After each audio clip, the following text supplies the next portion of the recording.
The views, thoughts, and opinions expressed in the podcast belong solely to the hosts and not the host's past, present, or future employers.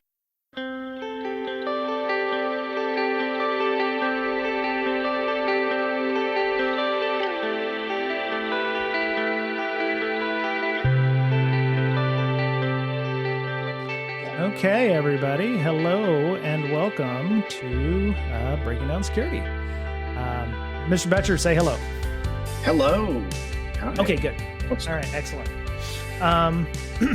So we are here. Miss Berlin is not. Hopefully she'll be able to join us again soon. So for those of you who are listening to us on the audio podcast, greetings and welcome. Those of you watching us on Twitch stream, greetings and welcome. So let me see. Let me make sure. Okay, so yeah, Beta Wolf is the last person who followed us, but I'd like to thank all of our Twitch supporters who use Amazon Prime subscriptions. It is September, so I don't know what that means in Twitch. I think it means if you pay, some X amount of dollars to subscribe to somebody at a specific level, it's a discount on something.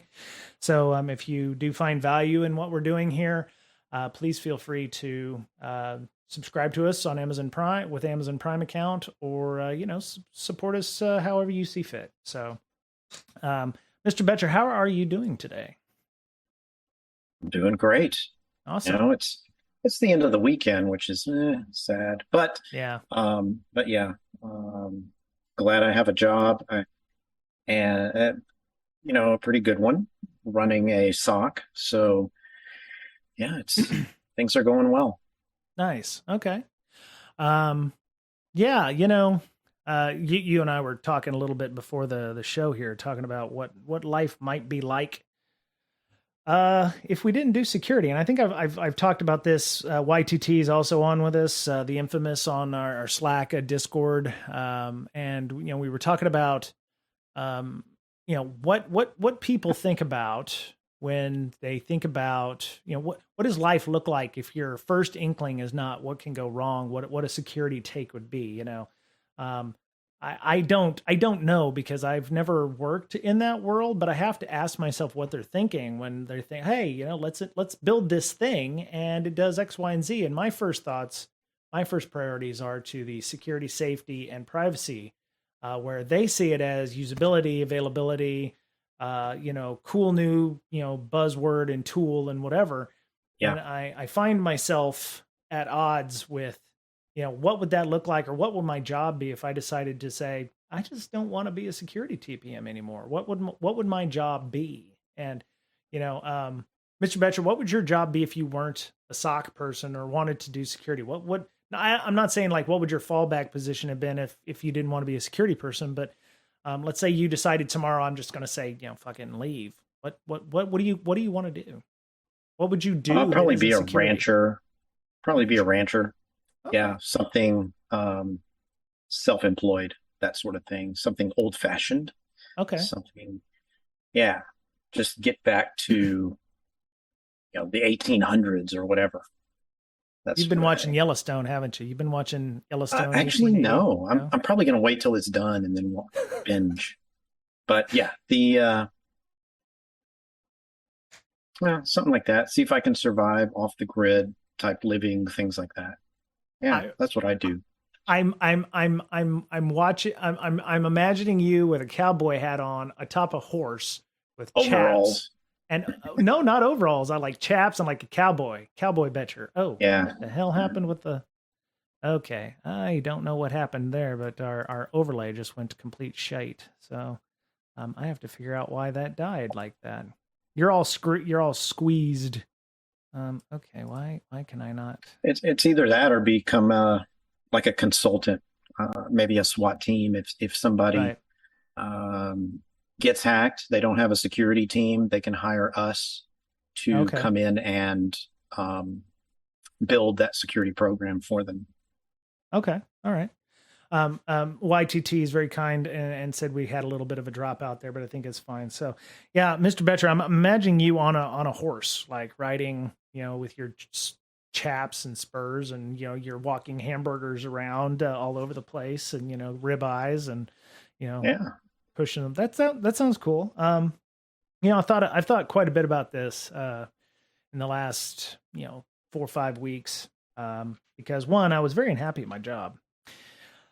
Things have actually gotten a little better in the past few weeks with regards to allowing people to make decisions and having a little bit of autonomy. And I find myself not wanting to leave the education racket.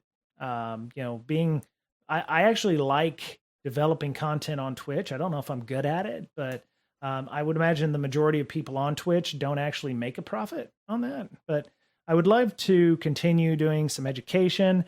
Dare I even say it, community management, or somebody who is like the community manager for a product or something like that.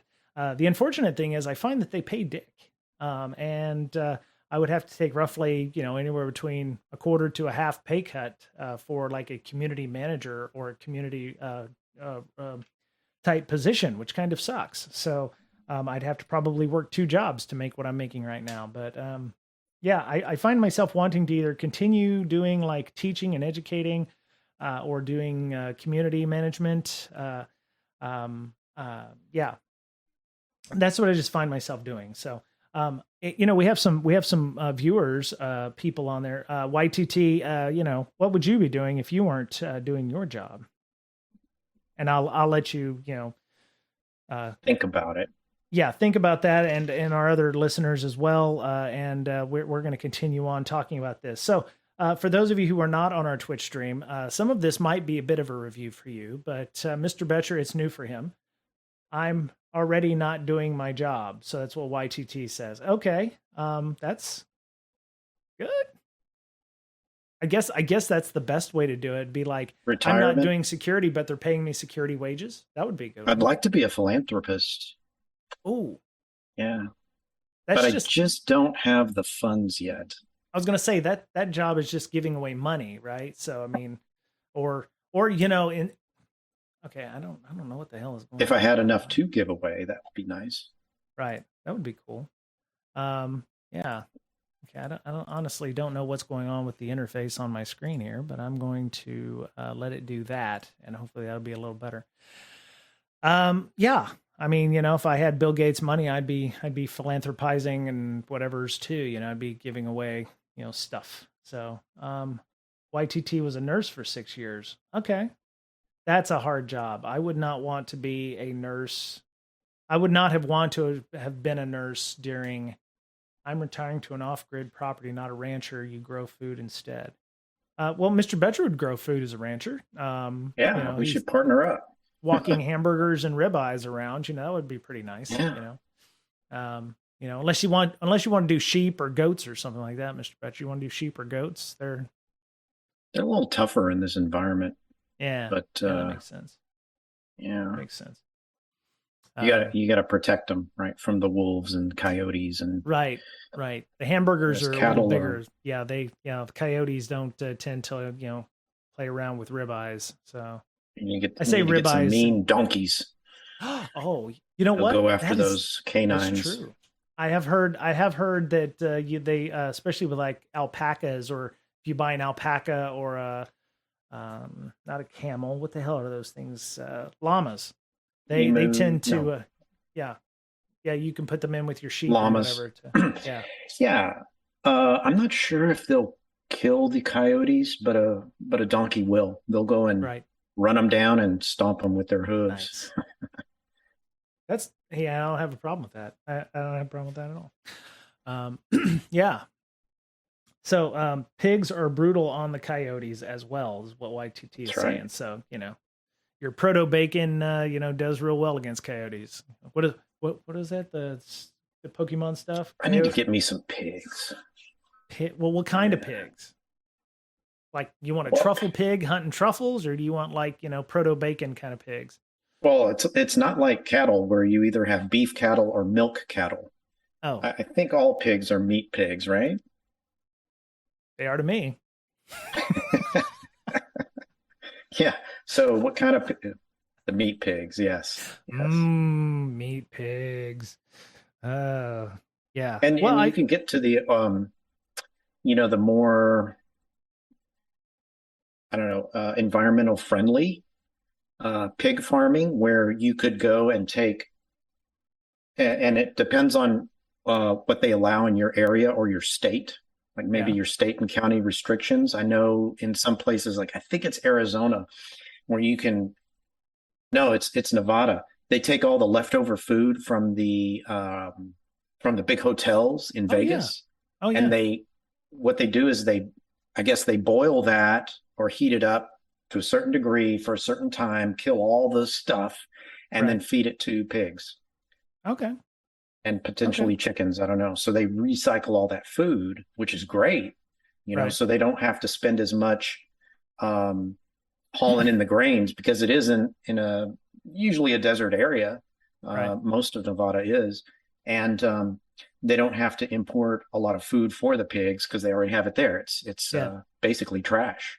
I want to say I saw that on like Dirty Jobs or something with Mike Rowe back in the day, where he went to Vegas and sat around helping to create animal feed Yeah, from whatever the buffets and the ambrosia salad at the Caesars was.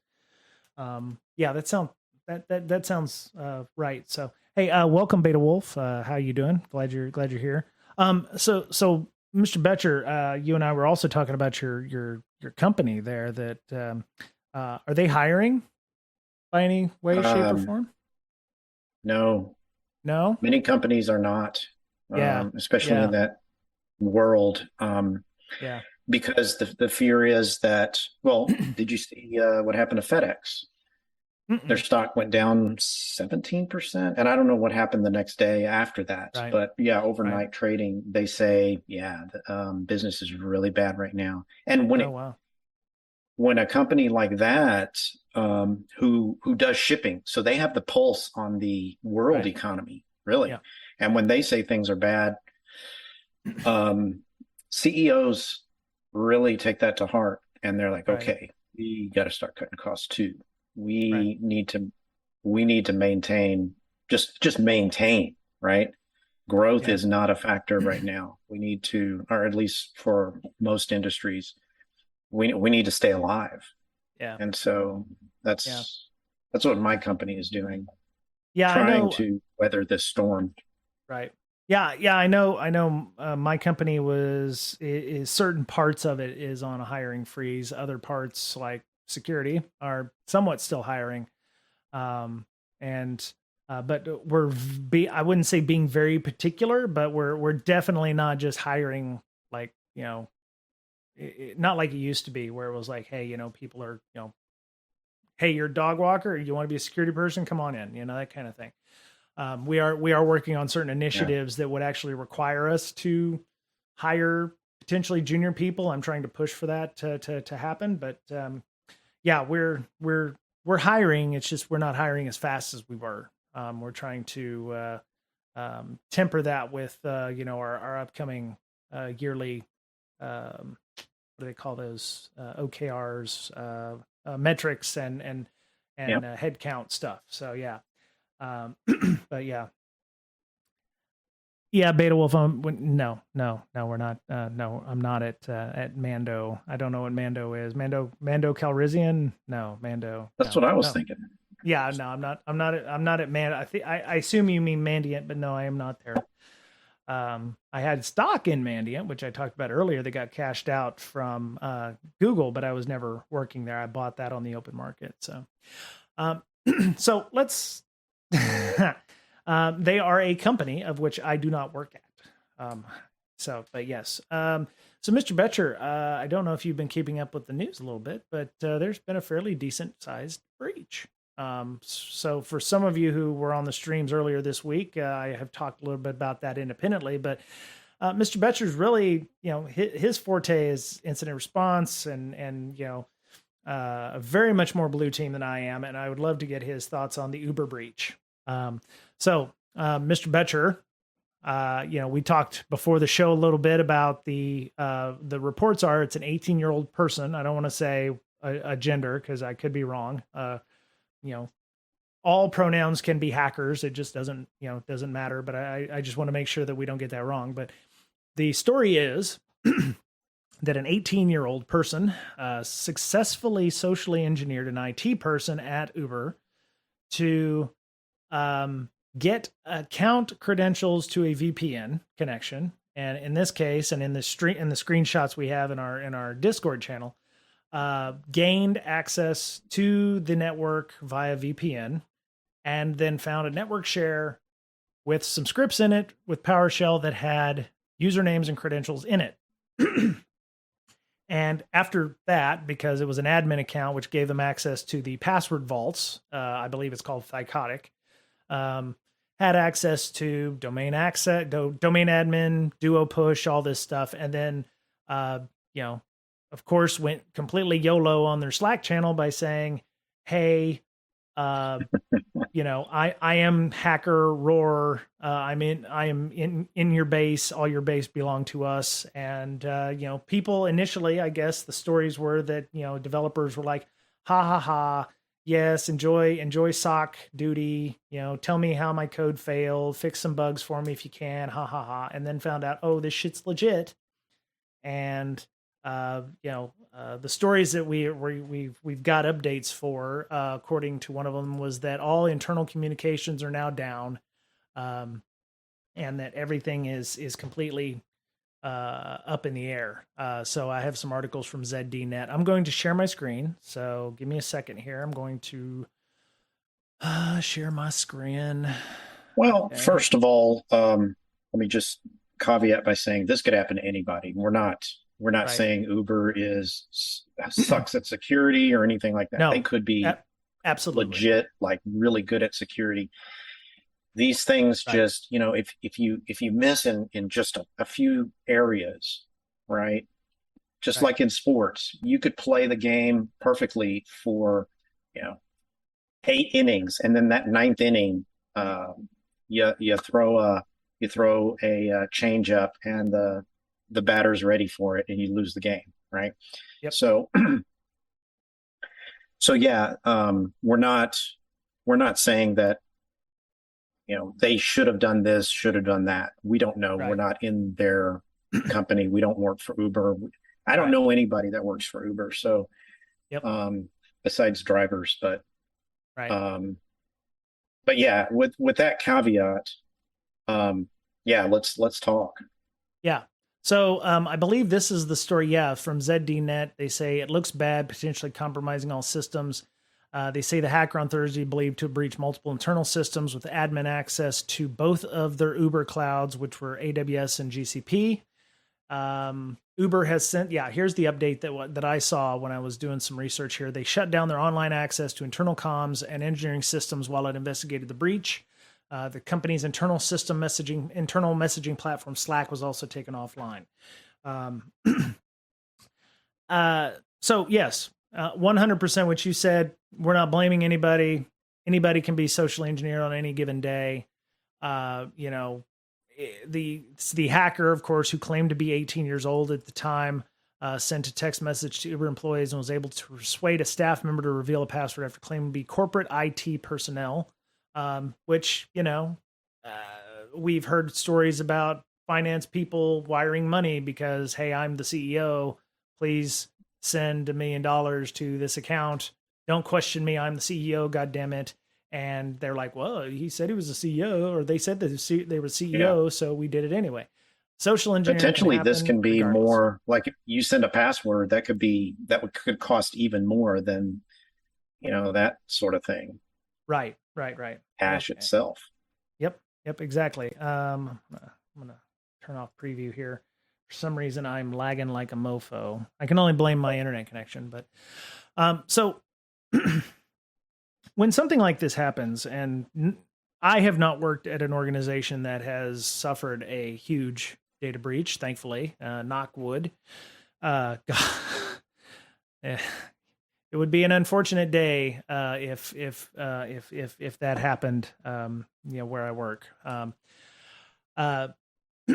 What is, and I don't know if you have any experience with this either, but how does it feel working on an incident response like this, where, not just from a completely ownage thing, but like, what is the prevailing opinion? Is it just get back to work as quickly as possible and then deal with the ramifications afterwards? I mean, what is what is the overarching principle here? Is it like everybody pulls up their sleeves and gets to work to get back to normal? What does that look like for you? Well, see, this is what really makes you, I don't know what the word is, angry, because an organization will spend a lot of money, a lot of effort buying the best tools out there. All right. And today's security tools are really good. I mean, if you buy almost any EDR today, their bread and butter, they're really good at that. They're really good at finding malware, malicious processes, things like that. Right. And a company spends a lot of money the size of Uber, they probably have a huge budget for security. And they have all these whiz bang type tools, and they believe they're safe. And it's frustrating when the attack happens on one of your employees. Yeah. Right. And maybe the company didn't focus on educating from a social engineering aspect. Right. We're giving you this level of access. Okay, Bob, you have to keep that just restricted, right? Don't go handing out candy to anybody who calls and has a sob story. You have to question it. Not only question it, but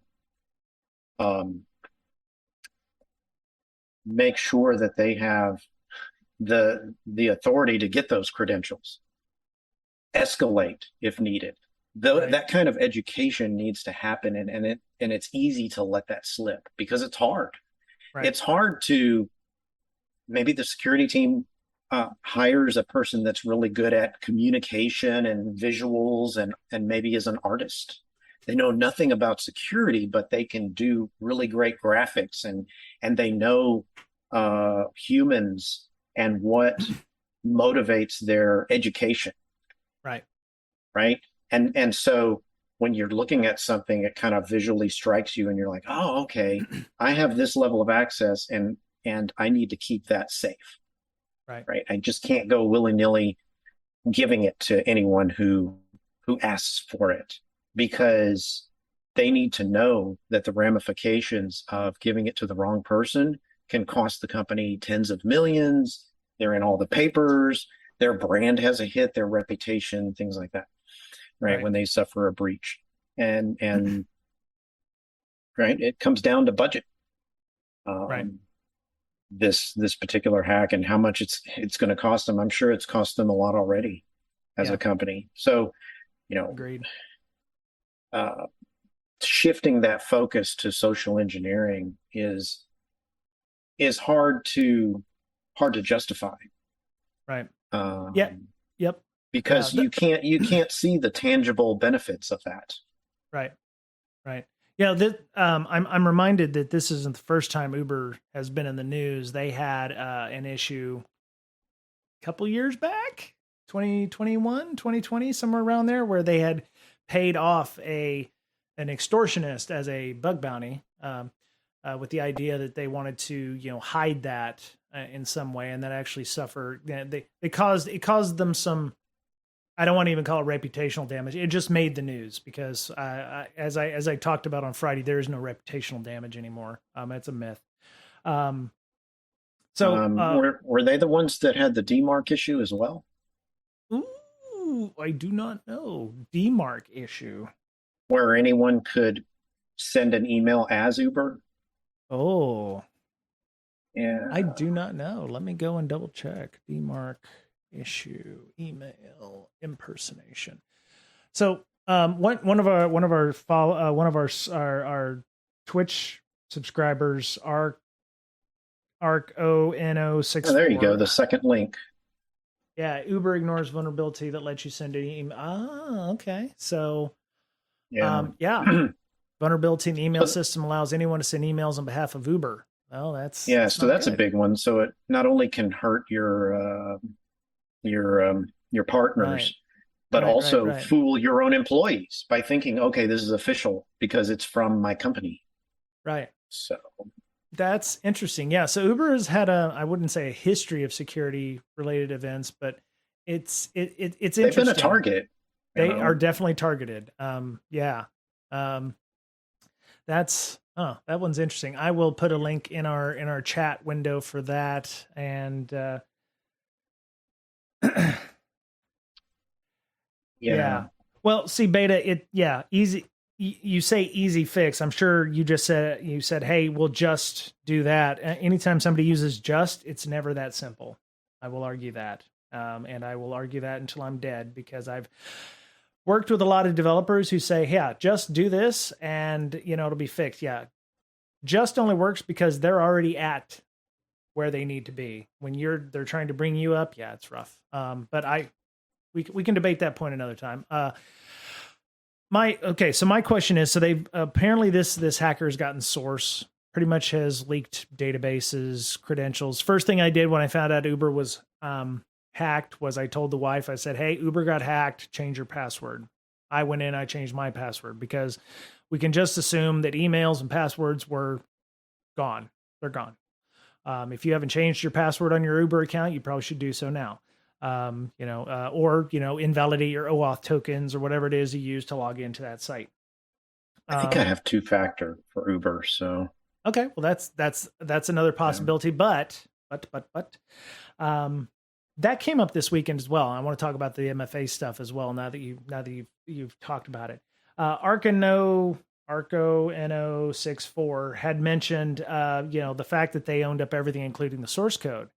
For companies that have been breached, and the bug bounty reports is what I'm talking about, the comment there. Can an organization should an organization suspend their bug bounty program after a breach, especially if they know for a fact that their source code has been breached? I would say no. Well, I aren't they mean, okay? I'll let you say why, and then I'll say, well, isn't this so? Why is if that? if their source code is out there, then it's possible that the bug bounty, the hackers that work for the bug bounty, can look at their code, Right. right, just like anyone else can, Right. and bring that to light in a Okay. legitimate, in a non criminal way, Right. right? So I would Right. I would leave it going if they can, right? It Okay. might get out of hand, but that's Yeah. that's when you hire a consulting company to help you.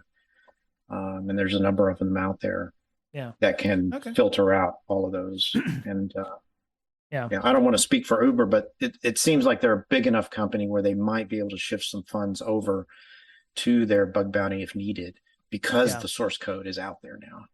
Yeah.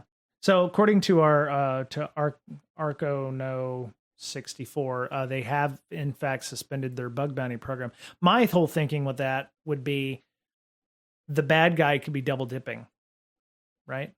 Um, you know, if it was a ransomware and that source code was leaked, or if that the flaws or the bugs found from that bug bounty were because of the source code that was leaked, maybe they only expose certain parts of their source code, or maybe the bug bounty is only for their website and not for the underlying code underneath.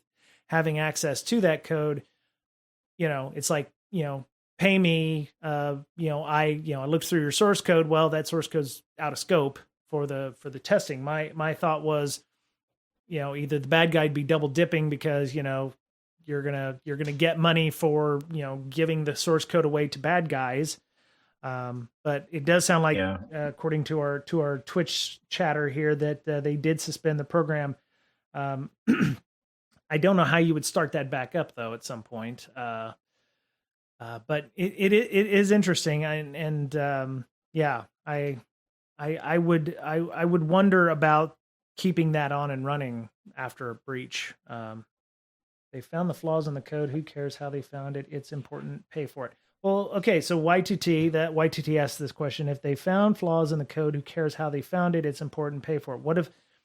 So, having worked and I'm sure YTT, you have a bug bounty program as well at your organization. You have out of scope things, right? My question is, what do you do with the out of scope stuff? It's like, hey, I got a copy of your source code. I got a copy of something deep inside your infrastructure that was completely out of scope. It's like I've told people when I've set up bug bounty programs in the past, they were like, "Wow, we'll do it on this one website. The bug bounty is going to work for this one website." And I'm like, "You have like 5 websites that are not www. You're gonna want to put those into scope. Otherwise, people are going to be like, hey, I found something on Marketing Dot or Weasel Marketplace Dot or something like this, and then it's like, pay me because I found a vulnerability there. Well, it's out of scope. Yeah, okay, I'm going to give this information to somebody else, and whatever. Um, Either they're going to be forced to pay for the source code bugs that are found. I guess that's a way to control it. YTT, malicious Maybe. entities don't honor scope. If you found a vuln, I'll pay for it. Okay, I guess that's fair. Yeah, I think I agree with that, because if they can demonstrate that it is detrimental, or it could be detrimental to the company, that this hack, while it may be out of scope, it's never out of scope if it might not be out of scope if your scope is your budget, right? Your profit and loss, your PE ratio, things like that.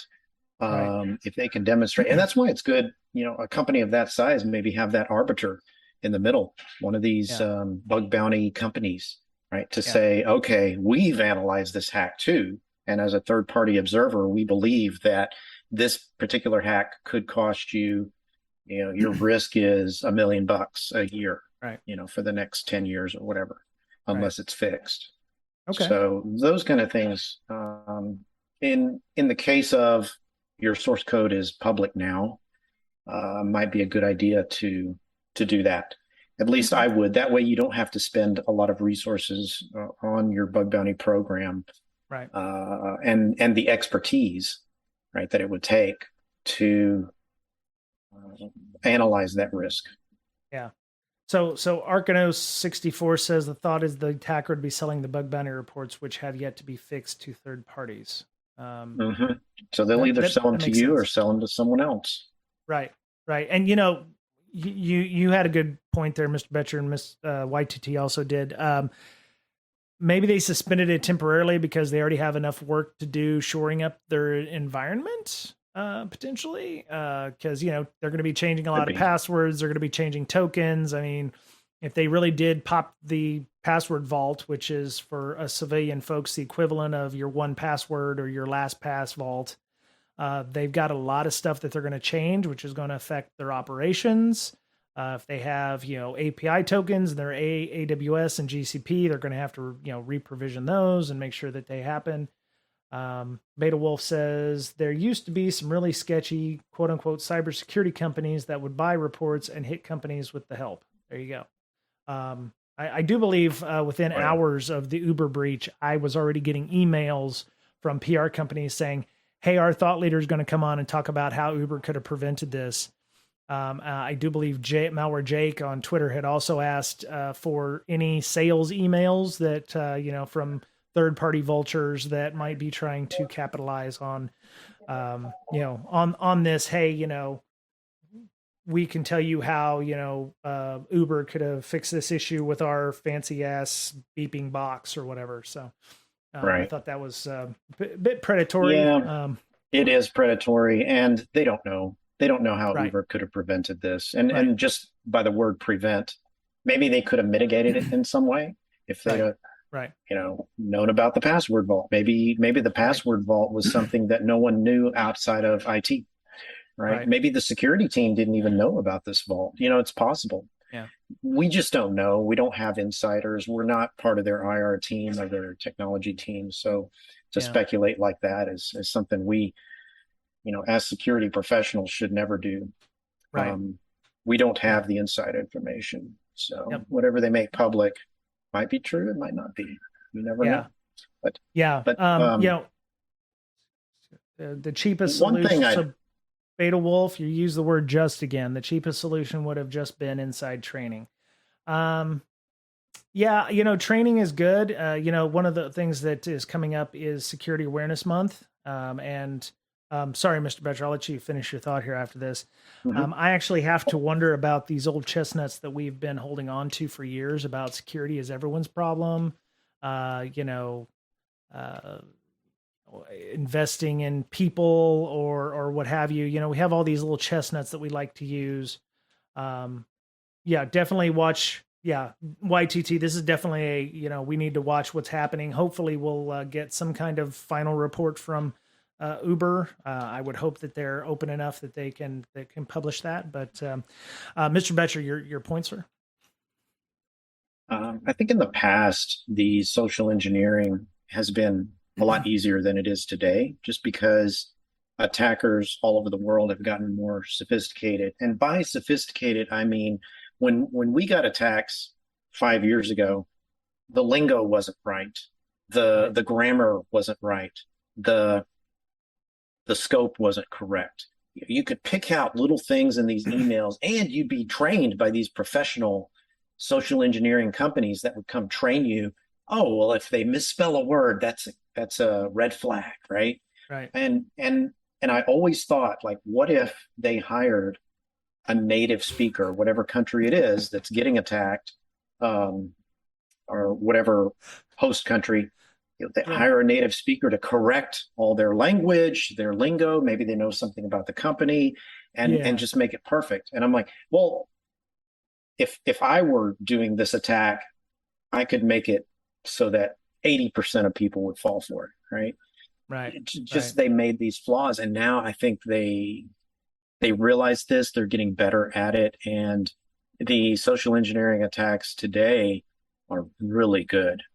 Yeah. And a lot of them say, hey, call this phone number because um, you need to pay this invoice, things like that. And it looks totally legit. The invoice Right. looks correct. Like they just copied the invoice. Maybe they copied the email uh, from a legitimate email, and they're just Yeah. attacking a different person, but they take Right. everything that's legitimate and copy it over. So I just Yeah. think they're getting a lot better, and it's up to us.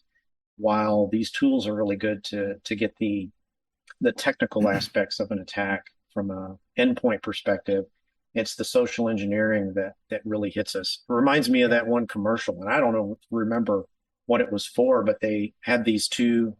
Uh, they had this ringmaster in a boxing match, and he goes, "In this corner, we have the best tool available and on the market for security, and in this corner, we have Bob, Yeah. the IT guy, right, or Yep. something like that." Yep. So Yeah. Yeah, I seem to remember a comic or something similar to that. But so the one thing that has kind of been, I don't want to say on the periphery here, with our stream chatters and yourself is how it went down. So a corporate IT person calls up another IT person, corporate IT person, sorry, corporate IT person calls up another IT person and says, help, I need access to this to do this. Is that how things work in that company? In my company, I couldn't just call up an IT person or call up help desk and say, hey, I need the passwords to this vault. yep. There would, I would hope, be a process that they would have to follow where the IT person would have to then return and say, hey, sorry, corporate IT person, you need to submit a ticket, you know, and the corporate IT person probably replies, well, this is very important and I need to do this and you need to make this happen and whatever. This is is there a failure of process here? Right. If Definitely. if the process is to put in a ticket to be able to gain access to these things or what have you, um, there all of these things I talked about the CEO earlier, asking somebody to send a wire to some bank and don't tell anybody about it, or, do it because I'm the CEO, this is my personal Gmail account, whatever. There should be a process for these things, especially if you're doing things like advanced permissions or something that only a select few people should have access to, or, you know, it could be something innocuous like if it is true and it was just a set of VPN credentials, you know, there should be a portal or something. So Arcano says there have been a number of breaches likely due to MFA exhaustion attacks. Business. YTT says submit a business case and I'll review it. We, you know, that came up this weekend too, as well. The process stuff. And it's like, you know, YTT had, you know, asked the question online about, you know, somebody had said something about MFA exhaustion. And I was like, who's getting numerous MFA requests on their devices or on their phones or something, you know, to make this happen? Because, you know, it doesn't happen to me. I don't know why it doesn't happen to me, but I'm not getting like 2 or 3, you know, a dozen, 20, 30, you know, MFA requests every day or every week or ever, to do so. So either I'm doing something wrong or right in this case, or I'm just boring and nobody wants to try to brute force my accounts. Where's MFA exhaustion coming from? And if this is a thing, why aren't 2FA companies doing anything about it? I mean, rate limiting is a thing that works in firewall connections, API connections. Why not authentication connections?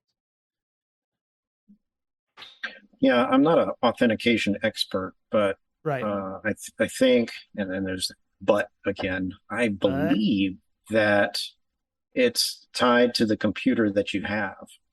Right. I'm not sure about that, but yeah. Okay. So in order to log in, you would have to have that computer has some sort of a token on it, so you won't have to type your password as much.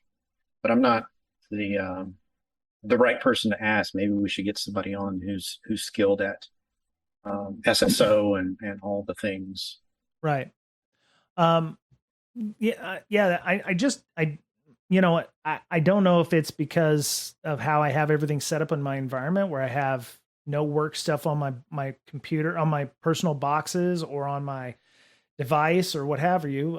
Beta Wolf says they do this for buildings. They have systems that won't let the same badge go through the same door twice for a set amount of time. That stops people from stealing creds and then immediately going in afterwards. Okay, that's fair. Yeah, I just, you know, I'm trying to figure this out because I don't have SMS or MFA exhaustion or whatever second factor. And I'm like, if this is a thing, why hasn't it been addressed by now?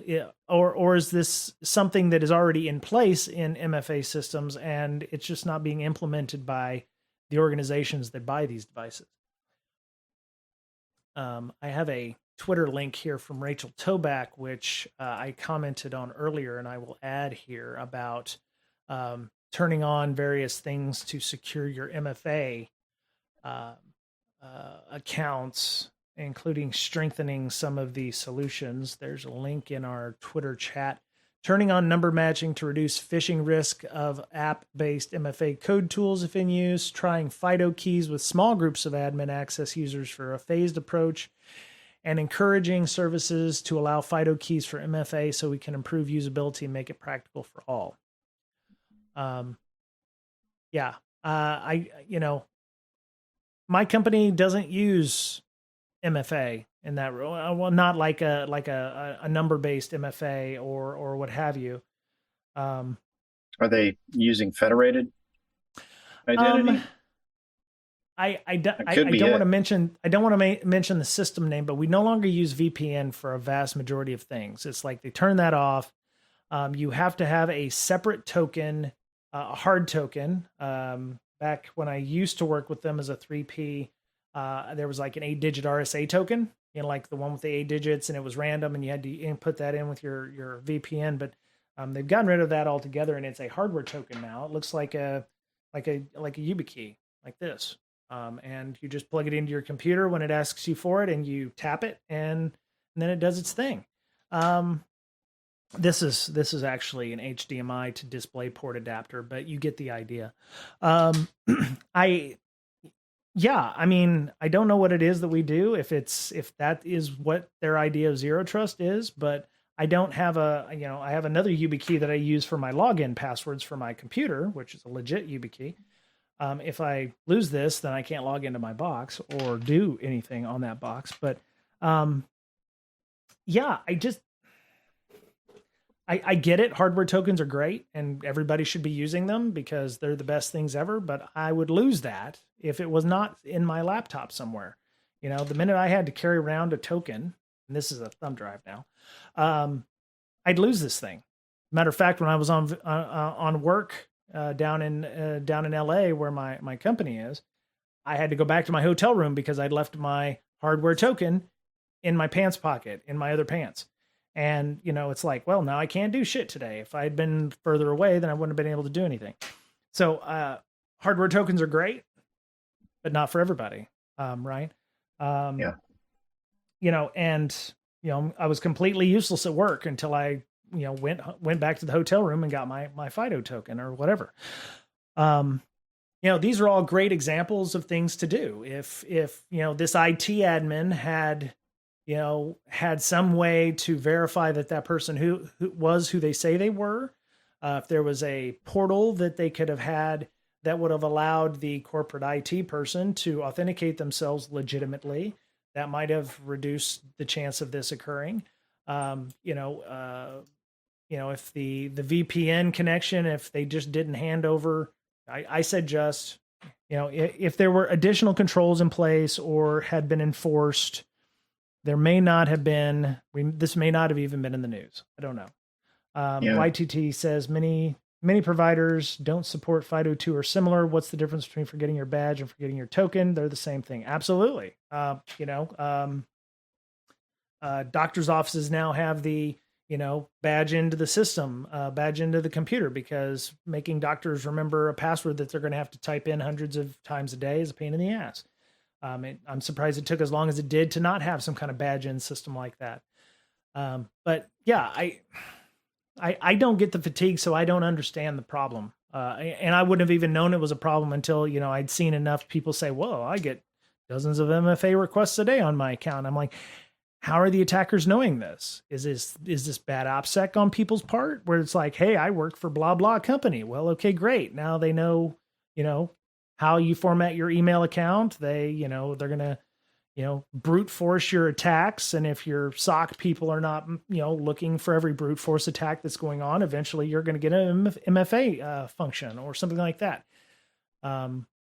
I don't know what this, I don't know if there's a solution to this. I think like what Rachel says that, maybe not everybody needs a FIDO key, but maybe there's, certain people do need them, like the corporate IT folks, and the IT person could have said, well, you're a corporate IT person, just use your FIDO token to get in. Why do you need a VPN? Oh, you're a bad motherfucker. I'm going to have to report you. Right. I'm just thinking out loud here, but yeah. Yeah. And there were multiple things that went wrong here. And, maybe it was the IT person that didn't follow the process. It could be that there was no process to follow, right? Or there were the training wasn't adequate. I picture that person as just trying to help somebody do their job. Absolutely. Right? And that's what they're there for. They're there to streamline the business and the people who do work for the business, right? So if a developer can't develop because there's some technical issue with their access, right? That's IT's job to solve. Yep. Right. They're there to help them solve that problem. And it's their job to help them out. So he was doing his job in a way. Right. Either he wasn't trained right, or he didn't follow the process, or there was no process. Then there was the password vault, right? We don't know much about that, but if it had the keys to the kingdom in it that anyone could get into, maybe that particular position who he was spoofing shouldn't have had access to all those passwords, things like that. So there's breakdowns there as well. Yep. And so there may have been breakdowns in zero trust, right? Or maybe there was no zero trust. So yeah. Could it have been prevented? I don't know. Yeah. I don't know. It's tough because there are always, I don't care what organization you're at. There are always these security flaws lingering around. It's just, can someone find them and exploit them? Yeah. Right. Yeah. And Yeah. will you detect when somebody does? That's the big thing, right? Yeah. Everyone says, oh, well, the attacker just has to be right once, right? Right. Because he can try and fail, fail, fail, fail, and then he tries again and he succeeds, right? But then once the attacker is in the environment, he has to be right every time. Otherwise, he gets detected, right? And if you Yeah. have those types of detections and you have people monitoring those detections, or you have the alerts come up to the right people who can go and see that someone is in their environment that shouldn't be there, then the attacker has to be right every time. Yeah. Yeah. Yeah. We're getting here at about an hour. The one thing that I've mentioned, I think on previous stream, if I haven't, then I've thought it mentally, was these, nothing bad is going to happen to Uber. And I've mentioned this, I think I ranted about this in the previous discussion, this old chestnut of brand reputation or brand damage. We've actually done stories and earlier podcasts back when we were young and naive that brand damage was something that we could actually use to, you know, get change started in an org. And I kind of railed against that on Friday during my stream that brand damage is no longer a thing. If anything, and what Better Safety Net Mick Douglas had said, and he cited a 2015 Harvard Business Review. Now is the perfect time for you to go buy Uber stock because the stock is about to go up 10% in value. Because somebody's about to admit that they did something wrong and the stock price is going to go up. And when that happens, where's the downside for a breach? Oh yeah, people's data is out there. You could argue that there's been enough data breaches that none of this data is going to be new.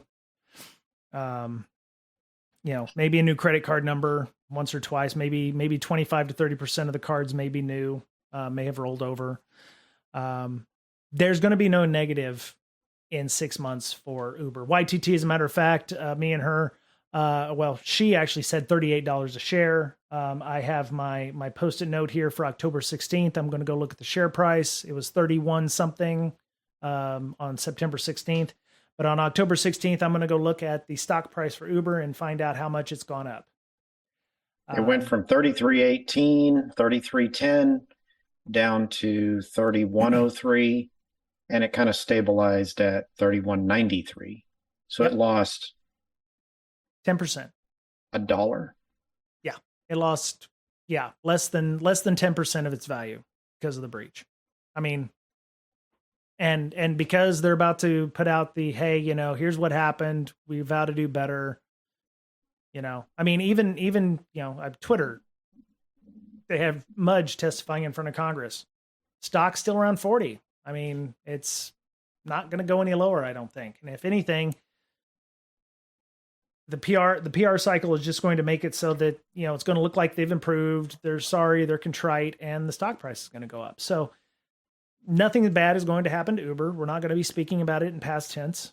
As I stated on Friday, if Target and Home Depot back in 2014, 2015, where, brand reputation was a real thing, then we would be speaking about Home Depot and Target in past tense. Yeah, see, Arcano 64 here is saying the same thing. They worked on the Target breach and they scratched their head as the stock continued to rise. Uber is going to see record profits this year because of this data breach, and we as security people cannot count brand damage or reputation damage as a problem anymore. So, what as security people do we have to use to tell companies, hey, you need to be secure? Because right now mine is, hey, don't get breached. It's really, really bad.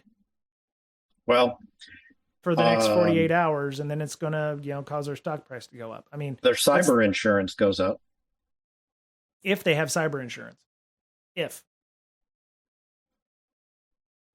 I mean, I just heard the news story that the class action for Home Depot or Target took 7 years to suss out in court, and they ended up paying what, $200 million. How many millions of Okay. dollars have they made in that amount of time? You know, even if Uber gets hit with a class action, it's going to take, it's going to be what, 2030 before we even see anything come out of this from this breach, and by then they will have made billions of dollars. Yeah, it's hard to judge because what did this cause? What did this Right. attack cause as far as damage to their bottom line? We don't know Right. because there's so many other factors. It could be that their share price went down because the overall economy went down, or went up because the overall economy went up. Sure. We don't know. We can't isolate that, right? Right. Because there's so many other factors going on. Right. How's their competition, right? Maybe their Right. share price went down because uh, they've got a really innovative competitor Right. going on at that time. We don't know. My point is, though, you can't look at that Uber chart, the stock chart for the past week, and say, "Oh yeah, here's when the breach happened." It looks like Yeah. just normal trading day. Well, like an earnings day, if you go further back, they had it went down even more, but that was Right. probably they announced earnings and they didn't earn as much as the market thought they should, Right. right? Or what was projected. So it looked like an earnings day where they had some bad projections. Like for example, FedEx, they went down 17% this week Right. in one overnight session, not even during trading hours. So Yep. what happened there? Well, they announced that they had to cut costs. Well, that didn't happen in one day. They knew that things were looking bad, Yeah. but they didn't announce it until that day, and then the share price dropped 17%. Right. Right. So yeah, Yeah. they're I just worry that security people, we cannot communicate business impact anymore because there isn't one to a breach or to bad press. Or, I mean, really the only thing that they're worried about right now is whether or not a product didn't launch correctly and they're losing money there. From a security point of view, like McDouglas said, security doesn't matter anymore in some circles. Um, and I'm sorry, that sounds shitty. And please, if you're listening to this and you're like, oh, well, great, Brian, thanks for kicking me in the teeth here. I would love to hear an example where somebody said, you moved the needle. Your company is safer, and until they're breached, you'll never actually know if anything mattered or not. We're in a down market in some right now. cases It's even easy to after find. that, Right. right? So Right. um, I mean, I if we're think in the it near does term, matter. yeah, there's going to be, there's going to be news, and it's going to be, oh my God, the world is falling or whatever. Your PR people are already ahead of you in terms of how to handle and recover from a breach. Your PR and your marketing people are already far enough ahead of you from a security point of view to weather the breach and to fix the reputation. And you probably should be talking to those people about, how you can talk to management about business impact or what have you, and maybe bring them in on these things because they can help you with that. So that's at least my thought on that. As much as I'm loath to invite PR and marketing folks in, but they obviously know how to navigate a breach better than some of us security folks do. So Well, that's a downer. I think it does have an impact, security on the bottom line. temporarily. It's hard to measure that though, Right. um, Right. because security is more like insurance than anything else, right? You don't know if what you spent your money on actually paid off. Right. Until it Um, happens. Until it happens. well, then Um, even then you don't know how much that costs, right? right. Right. But So, you don't see a so company not having a PR and a marketing company. You do see companies not have a security department. Patreon, depending on who you talk to, um, either some of their security team is gone or their entire security team is gone. And oh my God, it's, Mad Max Beyond Thunderdome kind of shit going on in Patreon. One, not true. It's not like their security goes to shit if they've let go of 5 people. It may wane over time. But they're planning on doing some third party stuff there. That's another discussion we can have, and I don't want to go into that now because we're at an hour. But maybe we can talk about that during October's security awareness training. It's like they got rid of all their people, but it is what it is. So let me see. Wait, let me see. 1 second here. Ours. So Y2T says ours went down after the breach stock price in this case because we met fundamentals that weren't previously met. Exotics or XO64, Arcano 64, sorry. It costs the drain on their workforce. If you've ever worked a breach, you see headcount lose due to the strain and being overworked. That is true. You may lose some people. According to what I've seen on the internet, though, Uber, would they even notice? It seems like their culture's a little on the janky side anyway. You would lose your good people. Sure. Right? Because the good people are probably, and I don't know, but I'm envisioning that they know where the bones are hidden.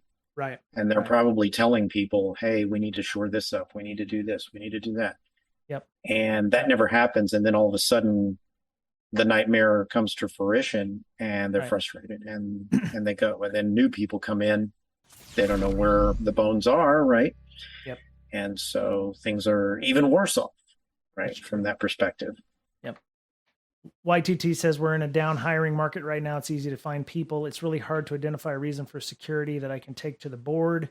It's even harder to sell it. And then YTT says, no, our cyber insurance went down after the breach. Interesting there. Wow. Welcome, Kiri Bloodrose. Thank you for coming and hanging out on our Slack. So YTT, before we go real quick, why did your cyber insurance go down after the breach? I'm assuming the premiums in this case. Why did they go down? Maybe because they implemented better processes, better tools. I don't know. They were able to answer the questions better. Maybe this is just an example of we got breached. The insurance company assumes that budget is going to be set aside because security doesn't, security Lightning loves a crisis. Twice in the same place. Right. You've been breached once. You can't possibly be breached again in the near term. That kind of thing. We met fundamentals of hygiene we didn't have before. Okay. So their cyber insurance went down because they were finally doing things that were like security based, like, security got more attention. Security got more attention. So in this case, so in a breach is good because your insurance rates are going to go down because you're going to actually have budget for security. That's a problem. Mr. Betcher is correct. They hired me. I answered the questions better. Ooh, there you go. Nice. Post breach, you could also hire some, well-known security hacker who will help fix your issues, and then everything will be, not awkward. Anyway. I think post breach there is there's the PR. Hey, we're going to do better. We care about your security. Something. You're very important to us and our bottom line. And then there's the we're going to wrap it up, Mr. Betcher.